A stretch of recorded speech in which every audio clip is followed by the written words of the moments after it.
Estimados alumnos, espero se encuentren muy bien. En esta ocasión vamos a continuar con nuestro curso de Antropología Filosófica y vamos a revisar el planteamiento de Ernst Cassirer. En nuestra sesión pasada vía Zoom yo les había adelantado que habríamos de discutir próximamente algunas ideas de Paul Ricoeur. Sin embargo, al revisar algunas ideas o nociones de este autor francés, me di cuenta que quizás era conveniente revisar algunos autores previos, ¿no? Entre ellos Cassirer. Me parece que él es un antecedente importante y que Cassirer mismo nos sirve como puente o como vínculo entre varios temas, varios autores que hemos discutido hasta la fecha. Por tal motivo, creo conveniente hacer esta revisión esta semana de él, quizás de un par de autores más, y la próxima, donde donde hemos de revisar, la obra de Heschel, ¿Quién es el hombre? En ese contexto me permitiré introducir o referir algunas ideas de Ricoeur que también conectarán bastante con lo que vayamos a abordar. Pero bueno, en este video, repito, entonces tocaré la filosofía de Ernst Cassirer, un filósofo que vive de 1874 a 1945, un filósofo que en realidad cabe insertarlo propiamente dentro de la primera mitad del siglo XX y que pertenece al así llamado neocantismo, es decir, una filosofía que encontraba una inspiración, un fundamento en el legado intelectual de Immanuel Kant, pero que en algunos puntos o en algunas cuestiones buscaba hacer una revisión, una corrección, etc. Cassirer estudia en uno de los centros fundamentales, neurálgicos del neocantismo de la primera mitad del siglo XX, que es Marburgo, y ahí estudia bajo la tutela de Hermann Cohen, ¿no? Un filósofo también muy importante. Bueno, estudia ahí con Hermann Cohen, con Paul Nathorp, y ahí redacta una tesis sobre el problema del conocimiento en Descartes. Sus primeros escritos, tal como los escritos de la escuela de Marburgo, en un principio van a estar muy dedicados a problemáticas de índole de filosofía de la ciencia, de fundamentación de la ciencia, epistemología, matemáticas, ¿no? Cassirer era un gran conocedor de matemáticas. Basta mencionar dos datos importantes. Por un lado, él es de los primeros que escribe una muy profunda y detallada reseña de este libro, pues de los dos grandes matemáticos o dos de los grandes matemáticos filósofos del siglo XX, Bertrand Russell y Alfred Whitehead, ¿no? Del libro de ellos, Principia Mathematica. Cassirer hace una reseña de este libro y critica algunos puntos, algunos aspectos, lo cual habla de su gran conocimiento y de su gran pertinencia, su gran expertise en esta materia. Y también, por solo mencionar otro dato, una obra muy importante de Cassirer se llama Substancia y Función, Substanz und Funktion en alemán, donde él trata justamente de revalorar el paradigma epistemológico kantiano de fundamentación de la ciencia y adaptarlo al contexto de la ciencia de su época, ¿no? Kant escribe su crítica de la razón pura tratando de dar cuenta de la ciencia y de la física y de la matemática en tiempos de Newton. Bueno, Cassirer trata de hacer lo mismo con respecto a Einstein y la teoría de la relatividad, ¿no? Entonces, pues eso nos habla, perdón, de su gran conocimiento, de su gran eh, expertise, agudeza en estas temáticas, pero curiosamente poco a poco Cassirer fue explorando también temáticas de corte antropológico, de corte cultural, ¿no? De hecho, se ha dicho que pues, la obra de Cassirer, la obra tardía de Cassirer podría denominarse como una especie de crítica de las formas culturales, ¿no? Tal como Kant escribió una crítica de la razón pura, pues eh, Cassirer podría estar escribiendo una obra que tuviera esta orientación, ¿no? Una crítica que analiza en términos antropológicos, en términos de motivaciones humanas, la cultura y todo lo que la rodea. Bueno, eh, Cassirer a principios de la década de 1920 va a empezar a publicar una obra monumental titulada La filosofía de las formas simbólicas, la cual está traducida en 3 volúmenes por el Fondo de Cultura Económica. Aquí tengo la edición alemana. Como se puede ver, esto es muy amplio, ¿no? Es un escrito realmente erudito, apasionante, muy profundo. Eh, y después, Cassirer, digo esto un poco como contexto para la obra, pues en la cual me voy a centrar para la exposición. Cassirer, después de haber escrito esta obra, después también de establecer un muy famoso debate con Heidegger en la ciudad de Davos en el año de 1929, bueno, Cassirer, al ser judío, pues tiene que escapar o se ven forzado a la necesidad de escapar, ¿no? De la situación, del contexto cada vez más opresivo respecto a los judíos, y escapa a Suecia, a Inglaterra y finalmente hacia Estados Unidos, y es en concreto en la Universidad de Yale donde seguirá teniendo una importante producción filosófica hasta su muerte en 1945. Esta monumental obra de la filosofía de las formas simbólicas, bueno, Cassirer dio una especie de versión abreviada de la misma en este escrito titulado An Essay of Man, aquí lo tengo, An Essay of Man, de hecho lo escribe en inglés y en el Fondo de Cultura lo tradujeron como Antropología Filosófica, ¿no? Lo cual quizás sí hace justicia a el hecho de que Cassirer pretende aquí, en efecto, vincular muchas cuestiones que había tratado en su magna obra de la filosofía de las formas simbólicas con el hombre, su naturaleza, su quehacer, etcétera, ¿no?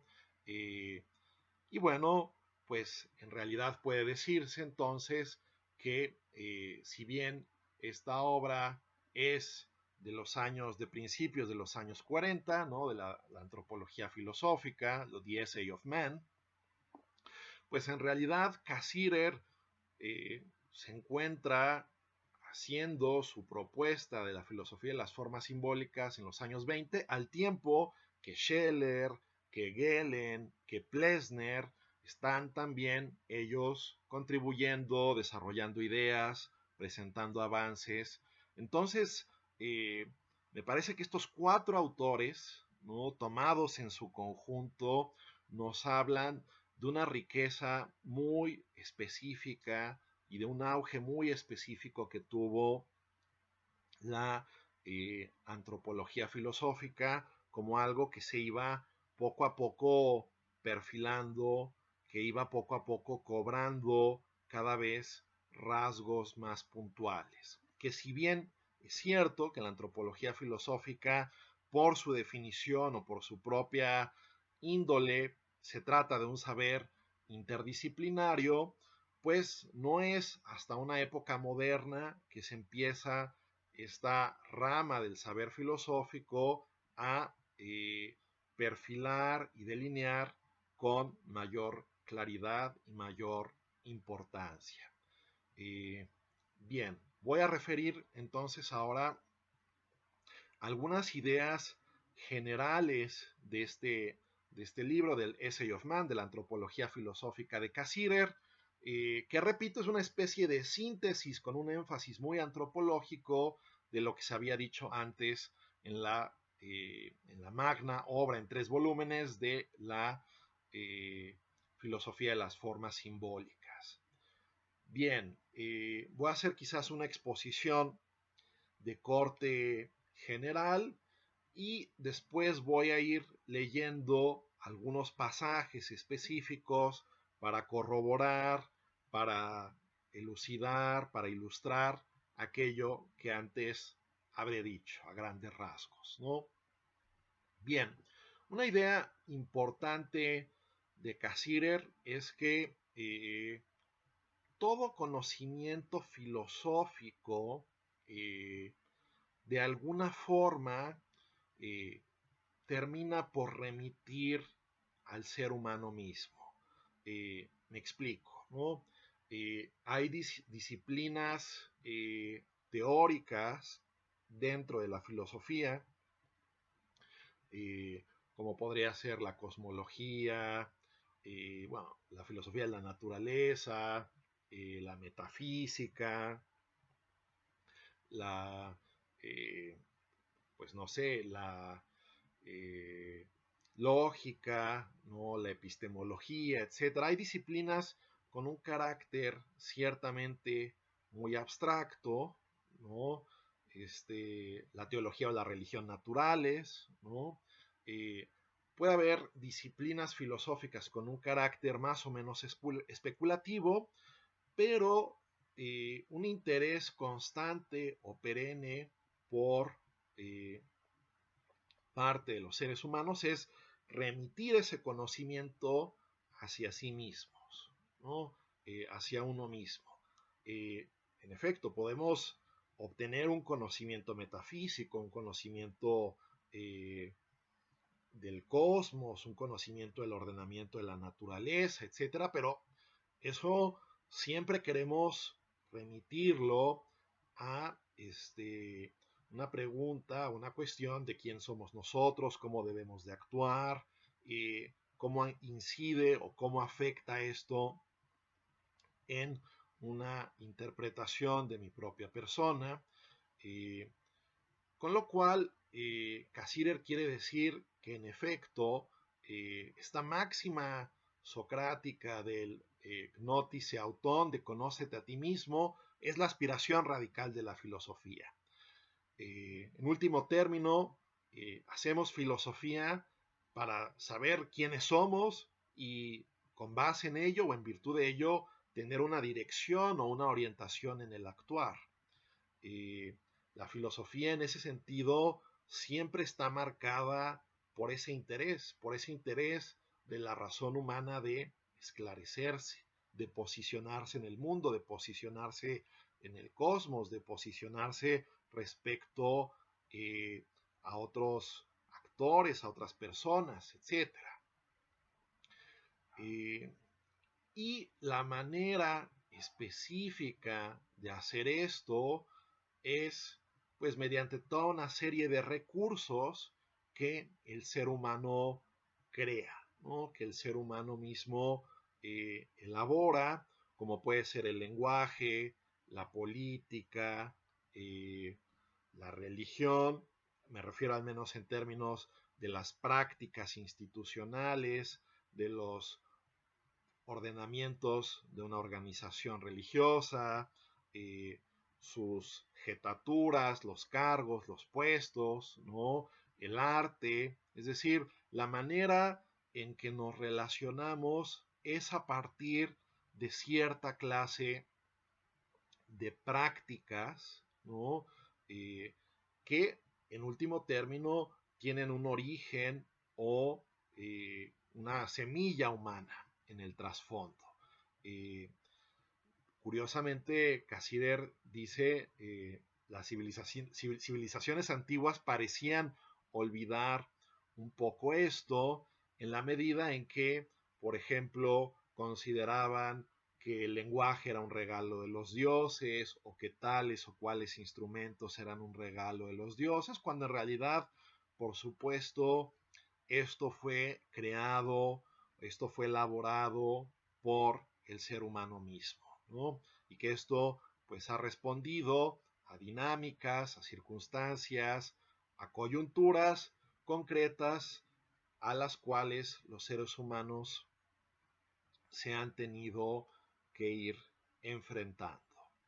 Eh, entonces, esto de alguna forma es algo específicamente humano, generar ciertas prácticas culturales, discursivas, científicas, para organizar y para ordenar el cosmos, para justamente establecer principios, establecer valores, establecer condiciones de posibilidad.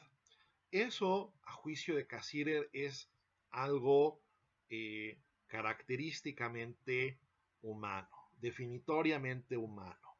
Eh, Aquí voy a introducir una tesis del autor a la cual volveré todavía un poco más adelante, pero que se va, nos va a ayudar, mejor dicho, a entender todo lo que habrá de venir. Para Cassirer, lo propio del ser humano es una especie de mediación con el mundo, mediación respecto de sí mismo, mediación respecto de sus congéneres a partir de contenidos simbólicos. Estos contenidos simbólicos son muy variados, son muy heterogéneos, responden a distintos fines, pero todos ellos se remiten a prácticas específicamente humanas.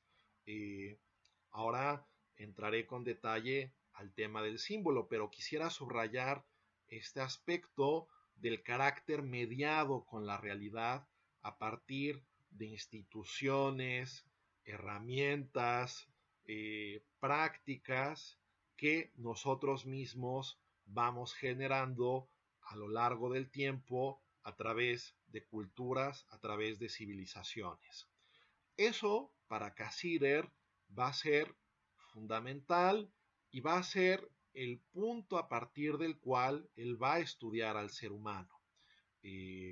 Aquí nuevamente, muy en el espíritu, por ejemplo, de autores como Plessner o como Gehlen, Cassirer nos va a dar una aproximación o una concepción del hombre más funcional o estructural, en el sentido de que lo que él advierte es que en el pasado de la filosofía se ha buscado establecer, vamos a decirlo así, o entender al hombre como una sustancia, como una esencia, como una naturaleza, ¿no? Como algo con cierto cuño o carácter metafísico que lo distinguiría respecto de los otros seres, de los otros seres vivos, de las otras criaturas que habitan en el planeta. Entonces, eso ha sido como una aspiración, como una constante en el pensamiento filosófico, pero eso cada vez se pone más en entredicho. Sobre todo, me parece que autores, por ejemplo, desde Marx, Nietzsche, etcétera, poco a poco se va poniendo en tela de juicio que haya algo así como una naturaleza humana, por lo cual estos autores tienen otro tipo de aproximación o tienen otro tipo de approach, ¿no? Ahora, lo que es un hecho en muchos de estos autores y en específico para Cassirer es que él va justamente a decir algo así como que en los seres humanos la dicotomía naturaleza y cultura es falsa, ¿no? Porque no existe una naturaleza primigenia a la cual pudiéramos volver sin más, ¿no? Y no podemos imaginarnos o representarnos a un ser humano pleno en sus aptitudes, capacidades, facultades, sin una cultura. Es decir, sin esquemas lingüísticos, valorativos, de comportamiento, estéticos incluso. Un ser humano así es más bien una abstracción, por lo cual lo que hay que entender es la necesidad de la cultura, su desarrollo y qué tipo de capacidades y aptitudes promueve la misma en el ser humano. Bien, entonces, eh, varias palabras deben de estar quedando ya en el imaginario, ¿no? Cultura, un approach funcionalista y lo simbólico, ¿no? Eh, sobre lo simbólico diré algunas cosas un poco más adelante. Quisiera detenerme ahora en un periodo de la historia de la filosofía que, de acuerdo con Cassirer, es muy importante para entender justamente la diferencia, o mejor dicho, el perfilamiento que poco a poco va a tener las ciencias humanas, ¿no? Y dentro de ellas, por supuesto, una antropología filosófica. Eh, lo que ocurre con la modernidad, ¿no? A juicio de Cassirer, es que hay una especie de dicotomía, ¿no? Hay una especie como de abismo, hay una especie de cesura, por ejemplo, a partir de Descartes, ¿no? Que ya para estas alturas ustedes seguramente ya identificaron que Descartes o Descartes, como le quieran decir, pues es el enemigo de muchos filósofos y es a quien todo el mundo le pega, ¿no? Eh, pero entonces, ¿qué es lo que pasa o qué es lo que ocurre? Y sobre todo en antropología filosófica, en filosofía de la mente, en fin, en varios registros, Descartes es una especie de figura poco amigable o poco ponderada. Pero bueno, en Descartes encontramos esa separación tajante entre el mundo, vamos a decirlo así, de la res cogitans y de la res extensa, el mundo físico y el mundo mental o espiritual. Eh, Sin embargo, tenemos ese dualismo en una concepción tanto humana como de la realidad y a su vez, no obstante, tenemos un único método, que es el método matemático, la máthesis universalis, el conocimiento universal del que hablaba Descartes en sus reglas para la dirección del espíritu, en el discurso del método, etcétera, para buscar, pues, verdades claras y distintas que se ciñeran al ideal del conocimiento matemático. Pero ¿qué es lo que pasa? Pues en realidad lo que ocurre es que solo una parcela de la realidad se deja interpretar, se deja valorar bajo esos esquemas. El mundo físico, cuantificable, mensurable, etcétera. Pero todo lo otro queda un tanto relegado o queda justamente desprotegido o queda, en fin, un tanto en el aire, ¿no? e incluso aspiraciones, por ejemplo, como la de Spinoza, un filósofo racionalista en la línea de Descartes, que él crea o él escribe una obra titulada Ética demostrata more geométrico, la ética demostrada según el modo geométrico, pues en realidad el título promete más de lo que la obra cumple, ¿no? Porque la ética, por definición, pues se va a ir convirtiendo en algo que escapa a ese orden matemático, a ese orden cuantificable, mensurable. No podemos resolver o ordenar valores estéticos, culturales, sociales, éticos, bajo esquemas, repito, de esta índole, ¿no? Esquemas estrictamente lógicos o matemáticos, formales, en términos generales. Eso se va agudizando, ¿no? Y hay pensadores, ¿no? Que se van percatando o que van advirtiendo esta dicotomía, ¿no? Pascal es uno de ellos, ¿no? Quien dice, bueno, hay un espíritu como analítico y otro como espíritu de fineza, le llama, que tiene que ver con las verdades del corazón, con las verdades humanas, y este es como un terreno donde otro tipo de aproximaciones no tienen propiamente cabida. Después, posteriormente, un filósofo italiano llamado Gian Battista Vico, que tiene una filosofía de la historia bastante interesante. De acuerdo con Cassirer, con Vico en la modernidad encontramos un respiro u otra dirección, en tanto que lo que nos dice es lo siguiente. A ver, más importante que conocer el ordenamiento absoluto del cosmos, leyes físicas invariables, un método hipotético deductivo válido, claro, distinto, etc. Lo que el ser humano más quiere es conocerse a sí mismo, ¿no?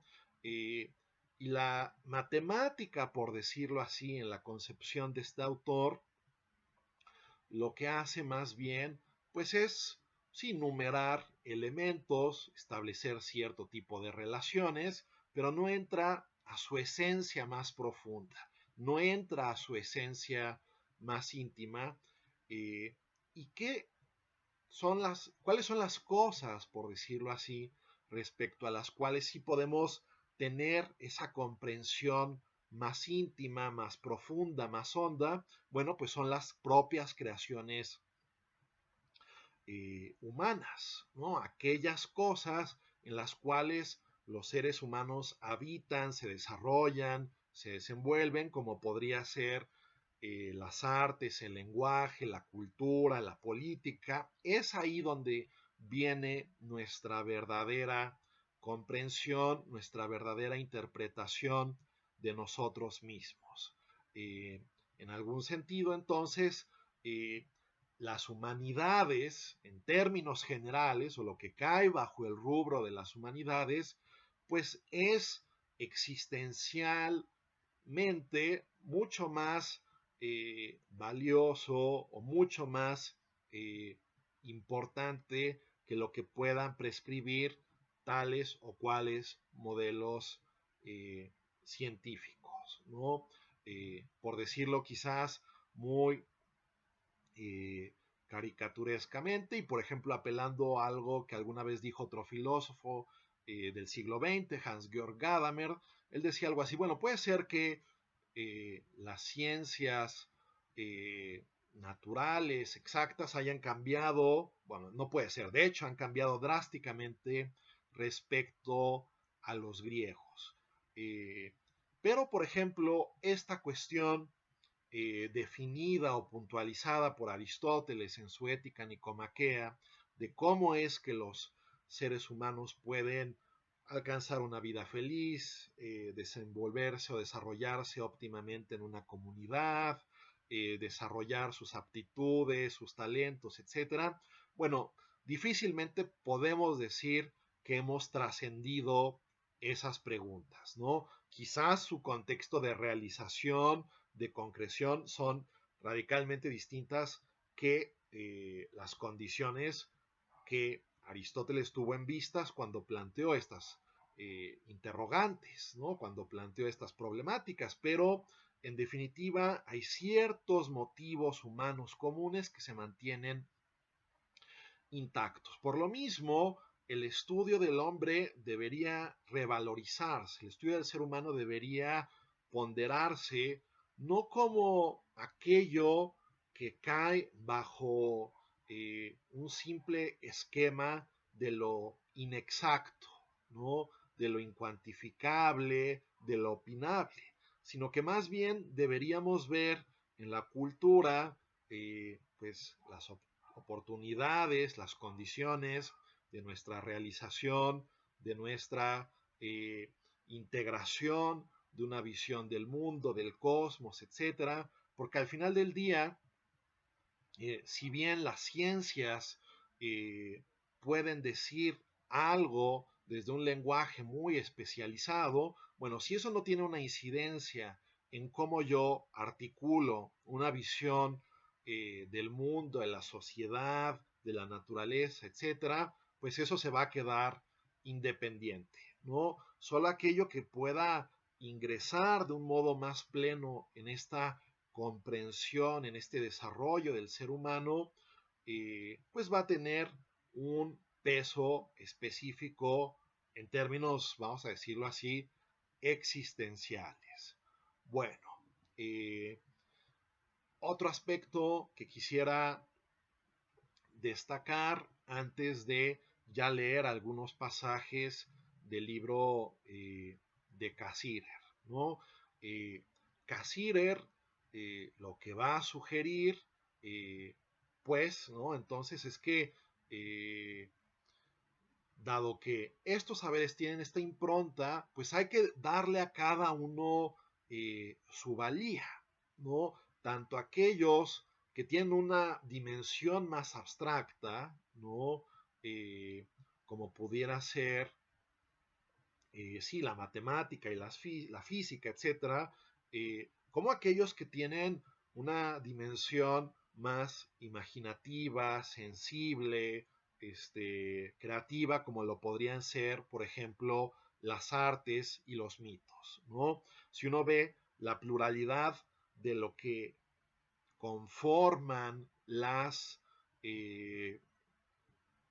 formas simbólicas, pues nos encontramos estos, pues no sé si llamarlos opuestos, pero sí encontramos esta línea donde hay elementos más o menos heterogéneos, ¿no? Es decir, dentro de las formas simbólicas cabe enlistar eh, mito y religión, lenguaje, arte, historia y ciencia, ¿no? Eh, ¿Qué es lo que de alguna manera es importante rescatar esto también, también de cara a una comprensión de la filosofía en general? Bueno, también estaría de fondo el hecho de que, vamos a decirlo así, una comprensión de todos estos elementos nos ayuda a superar los esquemas dualistas que en antaño se venían manejando en filosofía, ¿no? Es decir, como este esquema dualista de la res cogitans y la res extensa, o dualismos extremos entre lo corpóreo y el alma, por solo mencionar algunas instancias, ¿no? O entre lo objetivo y lo subjetivo. Eh, a ver, la tesis básica de Cassirer se puede sintetizar de la siguiente manera, ¿no? Que a su vez, esto dicho casi casi a nota de pie, a mí me parece algo muy hegeliano, pero bueno, Cassirer también lo formula de esta manera. No existe algo así como una objetividad pura, ¿no? No es que exista el mundo así sin más, ¿no? Eh, Sino que el mundo siempre comparece ante un sujeto, ¿no? Ante un sujeto que tiene ciertos esquemas de percepción, de inteligencia, de juicio, etcétera, y que coadyuva en la generación de un conocimiento de dicho mundo, de dicha realidad. Es decir, es una imagen ingenua, por decirlo así, considerar o pensar que en ciencia simplemente desocultamos datos de la realidad, informaciones, sino que también el espíritu humano está buscando, estableciendo correlaciones, está estableciendo interacciones, está poniendo, sí, en conjunción elementos heterogéneos. La creación de la ciencia pues tiene un grado de construcción o de práctica humana, ¿no? Y entonces, ¿no? Eso habría que considerarlo, ¿no? Y eso, si pasa en la ciencia, pues tanto más pasa en otras ramas o en otras disciplinas, ¿no? La historia, ¿no? Por ejemplo, que es otra de las formas simbólicas desarrolladas o apuntaladas por Cassirer. Pues la historia depende, ¿no? Un libro de historia, pues alguien lo escribe, alguien lo relata, le da un peso a ciertos acontecimientos, a ciertos personajes, ciertos eventos son puestos más de relieve, otros se quedan más en el trasfondo, de forma tal que no se pueda hablar de la historia, por ejemplo, como un hecho sin más objetivo, ¿no? Sino que hay subjetividad de por medio. Eh, y todo esto también vale de la manera inversa, ¿no? Es decir, la ciencia pues no es solo el constructo a partir de mi propia subjetividad, ¿no? La historia, digo, si no soy un historiador loco, mafufo, que solo está inventando cosas, pues tampoco es solo producto de mi propia subjetividad. Yo tengo que dar argumentos, los argumentos propios de la disciplina en cuestión, ya sea documentales, historiográficos, testimonios o bien experimentos, cálculos, pruebas, ¿no? No es que la subjetividad eh, abarque o englobe todo, ¿no? Sino que tiene que comparecer con cuestiones, por así llamarlas, externas, por cuestiones que se encuentran más allá del ámbito estrictamente mental o imaginativo. Pero en todo caso, Cassirer lo que quiere destacar, y esto me parece una tesis filosófica de enorme valor, es lo siguiente, ¿no? En todo conocimiento, incluso en las formas más especulativas, abstractas, etcétera, hay un componente de subjetividad, ¿no? Hay un componente de un espectador, en este caso un agente, en este caso, en el caso nuestro, humano, que categoriza, que establece, que ve las cosas desde una determinada perspectiva, ¿no? Eh, Esto, aunque sea en un grado mínimo, siempre se cuela o siempre está ahí presente de alguna manera u otra. En otros casos, en los casos, por ejemplo, hablemos, por ejemplo, de la literatura, ¿no? Que es pues una forma simbólica de interactuar con la realidad, ¿no? Esto lo verán con mucho mayor detalle, por ejemplo, en las clases de estética, pero justo los pensadores del siglo XX, en general, lo que piensan o lo que establecen es que el arte o la literatura, para estos fines, la literatura pues no simplemente retrata la realidad, ¿no?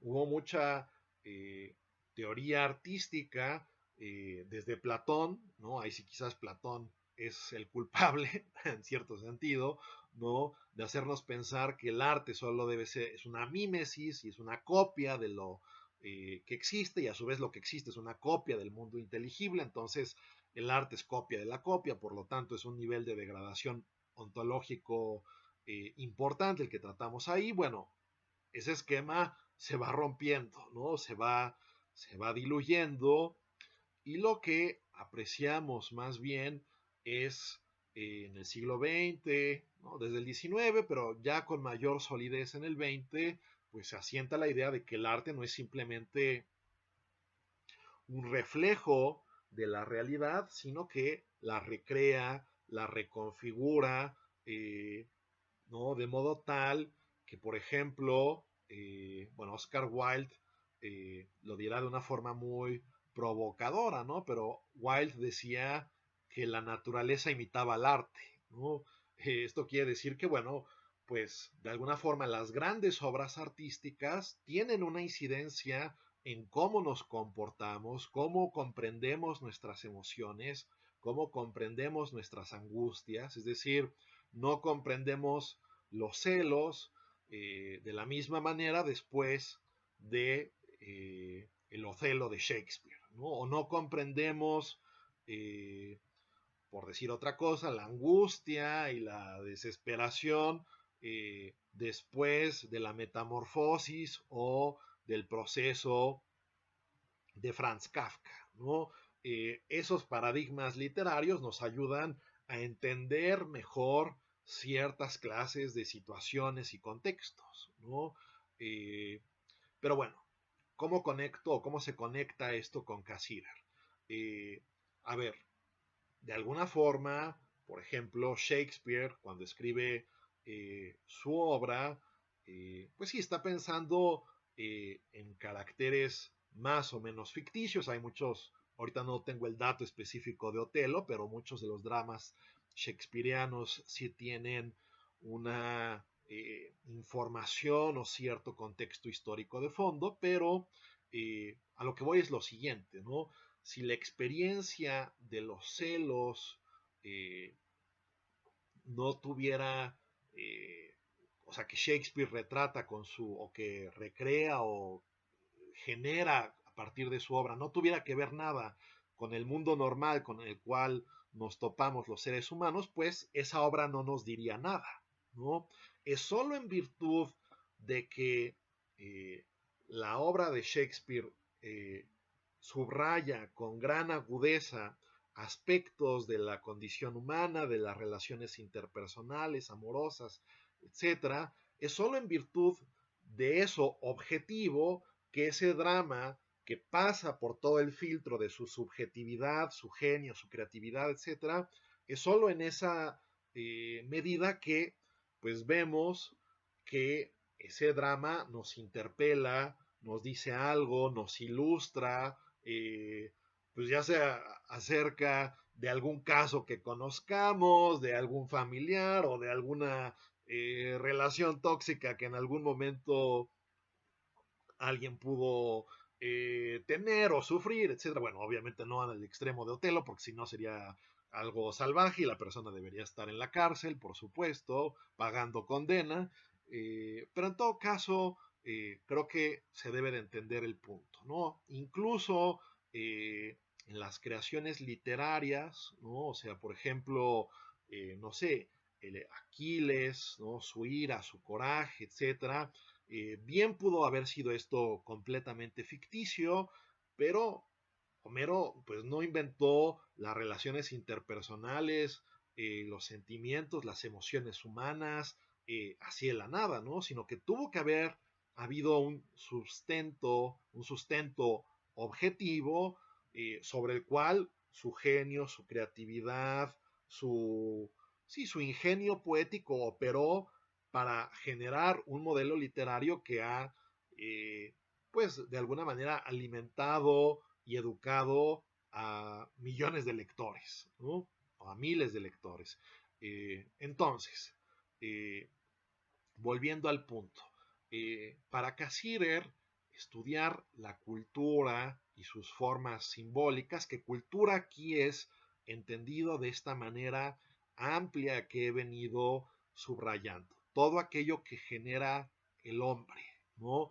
En ese sentido, la ciencia es parte de la cultura, ¿no? Porque la ciencia no es algo que uno agarra de un árbol, ¿no? Sino que es una creación a partir de los empeños humanos que buscan desarrollar laboratorios, lenguajes formales, establecen criterios para la demarcación de distintos fenómenos. La ciencia es algo creado, ¿no? Por lo tanto, es parte de la cultura en este sentido amplio que estoy sugiriendo. Bueno, para Cassirer es importante estudiar todas las formas de la cultura, desde la ciencia, repito, pasando por la historia, el lenguaje, el mito, el arte, etcétera, porque el estudio de cada una de estas formas simbólicas nos refleja cómo objetividad y subjetividad están íntimamente entremezcladas, íntimamente entrelazadas. De alguna forma, este estudio puntual, este estudio funcional de,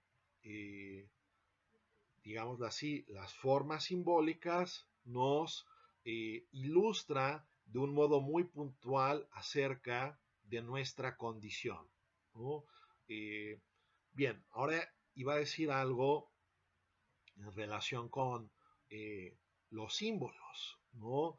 Este, los símbolos, de acuerdo con Cassirer, justamente retomando, por ejemplo, ¿no? Cassirer es un neocantiano y él explota en particular una obra de Kant que es la crítica del juicio, la tercera crítica, y en particular, si quisieran ir a detalle, el parágrafo 59 de dicha obra, donde Kant trata el problema de los símbolos, y Kant lo que ahí sugiere, ¿no? Y me parece que Cassirer sigue una estela muy, muy semejante, una dirección muy semejante, es que los símbolos dan que pensar, ¿no? Nos dan una orientación, eso es lo importante, ¿no?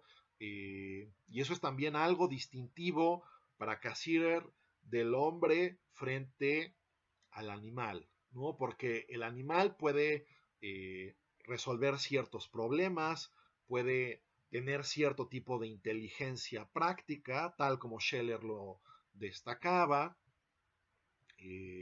tal como también Plessner lo sugería, ¿no? En ese sentido, estos autores van por esa misma línea. Sin embargo, el símbolo tiene una función y eso es lo determinante en ellos. Los símbolos son funciones, ¿no? Un perro puede, por ejemplo, tener, ahorita regreso con lo de la crítica del juicio, ¿no?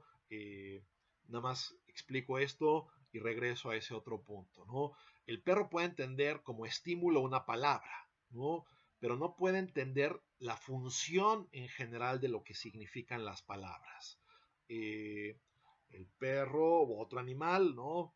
No tengo nada contra los perros, ¿no? Solo lo pongo esto como ejemplo, ¿no? Un chimpancé puede ver algo, entender que esto es comida, pero el concepto abstracto de lo que es la comida, de eso carece el animal, ¿no? Y ese grado de abstracción que abre un horizonte de relaciones, ¿no? La comida que a su vez se relaciona con, vamos a decirlo así, la digestión y a su vez se relaciona con la vida y a su vez, etcétera, etcétera, etcétera.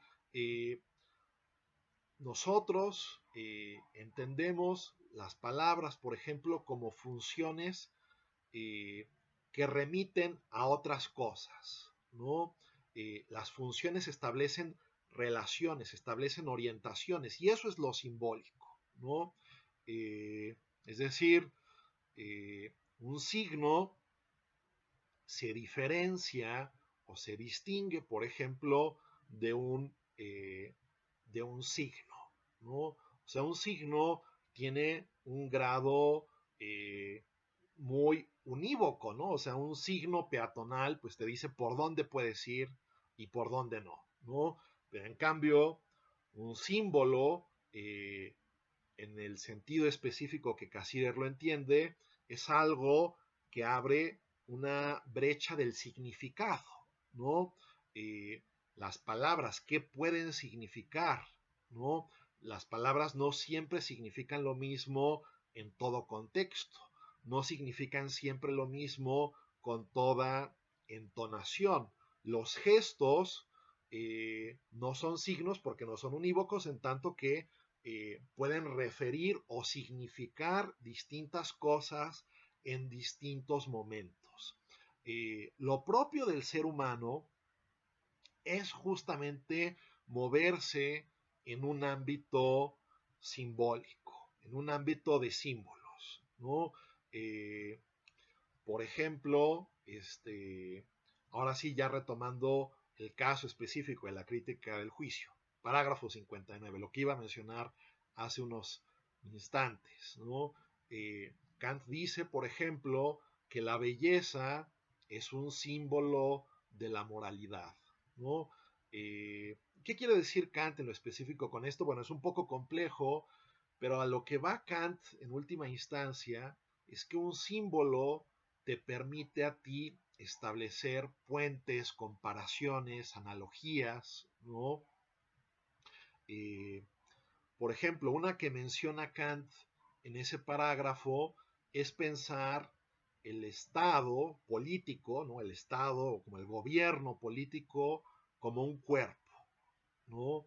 Eh, y claro, nosotros podemos ensanchar nuestra comprensión de lo que sería el Estado imaginándolo o fantaseándolo como un cuerpo. Bueno, ¿qué funciones debe de tener?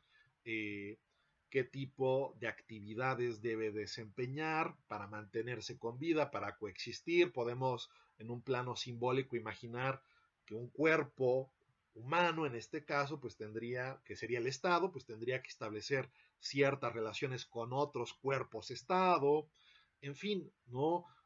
Los símbolos son materiales fértiles para la reflexión y donde nosotros mismos nos damos ciertas reglas para un pensamiento, ¿no?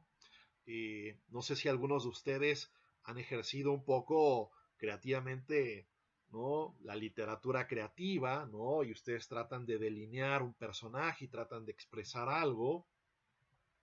Bueno, no hay reglas de antemano que prescriban cómo debe o no ser el personaje. Eso dependerá de lo que uno quiera canalizar, de lo que uno quiera sintetizar, de la trama misma donde uno quiera insertar a dicho personaje. Pero un personaje puede servir eh, a manera de reflexión, de instancia de meditación para pues ponderar distintas problemáticas, adversidades a las que se enfrentan los seres humanos, pero para esto no habría como tal reglas tan específicas o reglas tan demarcadas. Bueno, por supuesto, en el caso de las ciencias naturales o las matemáticas, pues ese margen de lo que puede ser o no un símbolo puede a veces verse más acotado, ¿no? Pero hay casos donde esto no es del todo trivial. Por ejemplo, digo, yo no soy un experto en la materia, pero es bien conocido, ¿no? Que durante mucho tiempo en física se ha tratado de modelar lo que es un átomo, ¿no? Y estaba el modelo de Bohr y el modelo, me parece que de Planck, ¿no? De algunos otros físicos, ¿no? Que ponían los electrones, el núcleo del átomo en distintas partes, explicaban su spin o su funcionamiento de distintas maneras, ¿no? Para tratar de dar cuenta de distintos comportamientos, etcétera. Pero esto pues tenía un gran grado de construcción, digo, no enteramente fantástica o imaginativa como lo pudiera tener el poeta, ¿no? O el literato, etcétera.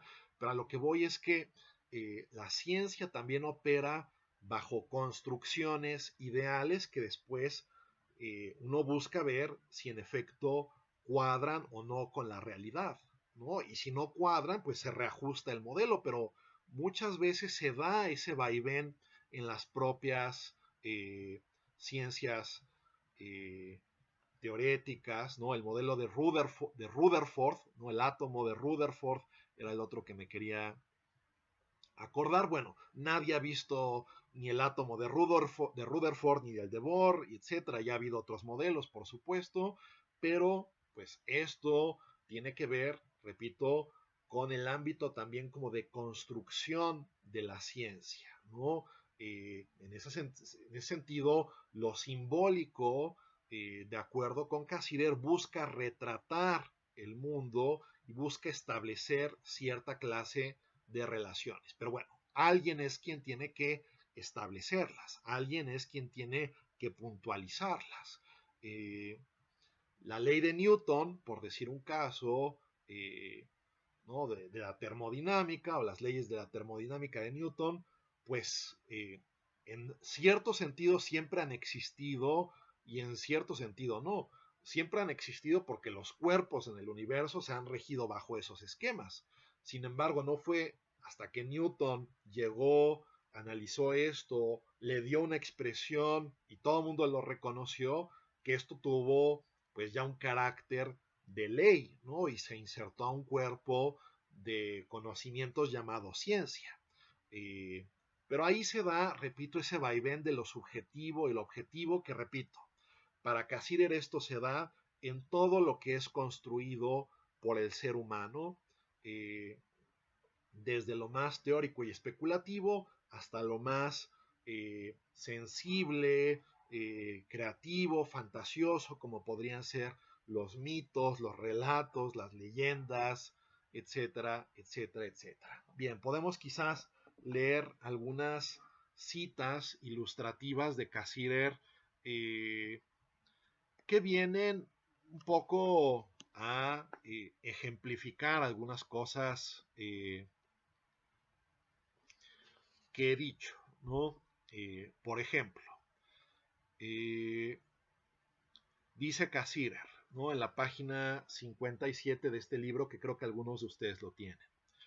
En el mundo humano encontramos una característica nueva que parece constituir la marca distintiva de la vida del hombre. Su círculo funcional no solo se ha empleado cuantitativamente, sino que ha sufrido también un cambio cualitativo. El hombre, como si dijéramos, ha descubierto un nuevo método para adaptarse a su ambiente. Entre el sistema receptor y el efector de los animales, ¿no? Cómo interactúan, cómo se relacionan con su medio, hallamos en el ser humano como eslabón intermedio algo que podemos señalar como sistema simbólico. Esta nueva adquisición transforma la totalidad de la vida humana. Comparado con los demás animales, el hombre no solo vive en una realidad más amplia, sino, por decirlo así, en una nueva dimensión de la realidad. Existe una diferencia innegable entre las reacciones orgánicas y las respuestas humanas. En el caso primero, una respuesta directa e inmediata sigue al estímulo externo. En el segundo, la respuesta es demorada, es interrumpida y retardada por un proceso lento y complicado de pensamiento. A primera vista, semejante demora podría parecer una ventaja bastante equívoca. Algunos filósofos han puesto sobre aviso al hombre acerca de este pretendido progreso. El hombre que medita, dice Rousseau, es un animal depravado. Sobrepasar los límites de la vida orgánica no representa una mejora de la naturaleza humana, sino su deterioro. Bueno, ahí lo de Rousseau lo podemos dejar un poco anecdóticamente porque Cassirer es completamente de la opinión contraria. Este habitar en una nueva realidad donde nosotros no tenemos que responder de forma directa, inmediata a los estímulos del medio, ¿no? Pues es para el hombre, sin lugar a dudas, una ventaja, ¿no? Que esto se parece mucho, si ustedes recuerdan, si ustedes reparan en lo que expusimos sobre Galen, esto se asemeja mucho a su ley sobre la descarga, ¿no? O la exoneración.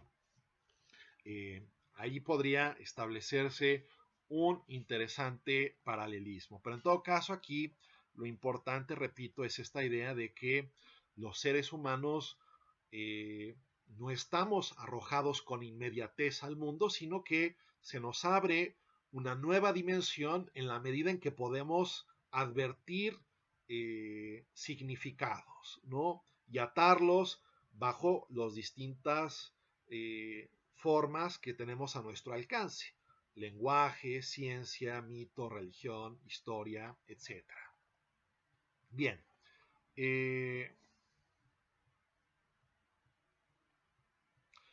aquí podemos en otra página seguir ahondando en esto que les marcaba sobre lo específico del símbolo, ¿no? Que aquí Cassirer hace referencia a algunas pues experimentos, cuestiones conocidas de lo que se hacía con animales para tratar de medir o establecer su inteligencia, ¿no? Y aquí vienen también notas interesantes, relevantes de cara a su antropología. Por ejemplo, dice Cassirer, una campana, por ejemplo, podrá convertirse en una señal para comer, y un animal puede ser entrenado a no tocar su alimento si no se produce esta señal. Esto nos dice tan solo que el experimentador ha conseguido en ese caso cambiar la situación de alimento del animal. La ha complicado introduciendo deliberadamente en ella un nuevo elemento. Todos los fenómenos descritos comúnmente como reflejos condicionados no solo se hallan muy lejos, sino en oposición con el carácter esencial del pensamiento simbólico humano. Los símbolos, en sentido propio de esta palabra, no pueden ser reducidos a meras señales. Señales y símbolos corresponden a dos universos diferentes del discurso. Una señal es una parte del mundo físico del ser.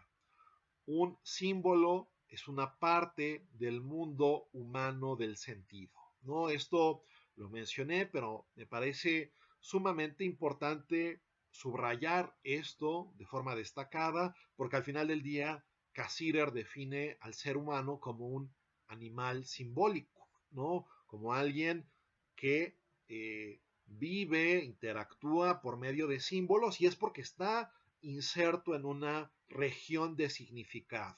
Puede establecer puentes, relaciones, ver que ciertas cosas remiten a otras, explorar relaciones que hasta este momento él intuye, pero que no se han establecido propiamente. Las señales son operadores, los símbolos son designadores. Las señales, aún siendo entendidas y utilizadas como tales, poseen no obstante una especie de ser físico o sustancial. Los símbolos poseen únicamente un valor funcional, es decir, nosotros podemos advertir cómo, ¿no? O sea, por decir algo, ¿no? Muy básico. Quizás un animal pueda crear algo así como una palanca, una manija para mover algo, ¿no? Sin embargo, el ser humano puede establecer no solo eso, sino la categoría o el símbolo de la herramienta, el instrumento, ¿no? Que no se remite a algo en específico, ¿no? Que tampoco se remite en la concepción de Cassirer al eidos platónico, a la idea platónica de la herramienta, ¿no? Sino que el ser humano es capaz de abstraer, hacer de lado diferencias y darse cuenta de funciones, ¿no? En este caso, la función de la herramienta o el instrumento, ¿no? O como yo les decía en su momento, son muchos de los ejemplos también que pone Cassirer en relación con gente, con dificultades cognitivas o de habla, etcétera, pero cómo ellos se percataron, por ejemplo, que las palabras en realidad eran funciones que justamente desempeñaban distintos papeles en la estructura de los enunciados, de los discursos, etc.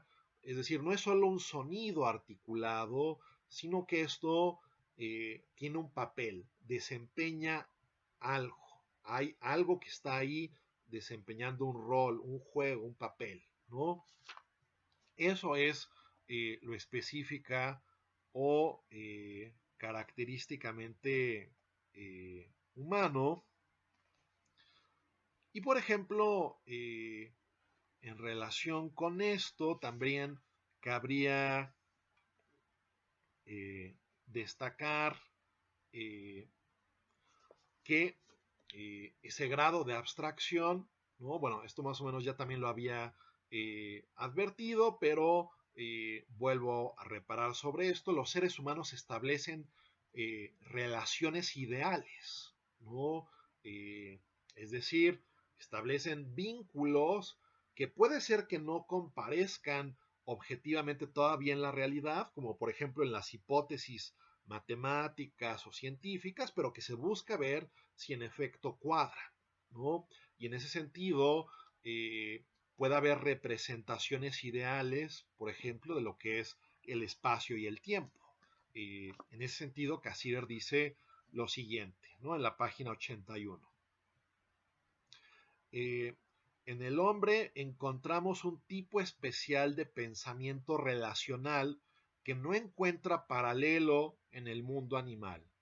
En el hombre se ha desarrollado una capacidad para aislar relaciones, para considerarlas en su sentido abstracto, que para captar este sentido no depende ya de datos sensibles concretos, de datos visuales, auditivos, táctiles, kinestésicos, sino que considera estas relaciones en sí mismas, auto cazautó, como dice Platón. La geometría representa el ejemplo clásico de este viraje en la vida intelectual del hombre. En la geometría elemental no nos hallamos vinculados a la aprehensión de figuras singulares concretas. No nos ocupamos de cosas físicas o de objetos perceptivos, pues estudiamos relaciones espaciales universales, en este plano ideal que yo estaba destacando, para cuya expresión disponemos de un simbolismo adecuado.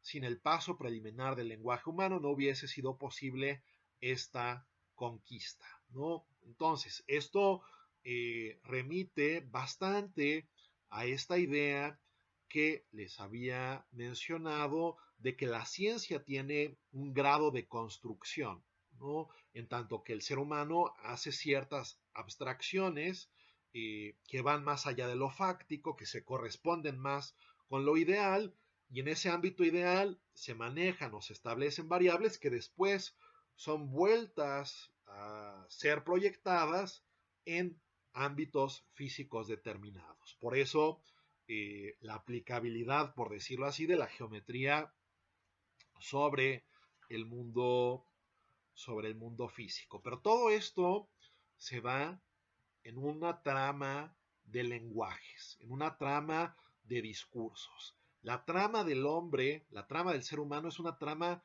de discurso y una trama de sentido, una trama de hilación, una trama de poner elementos heterogéneos en concordancia y poder dar cuenta de ello.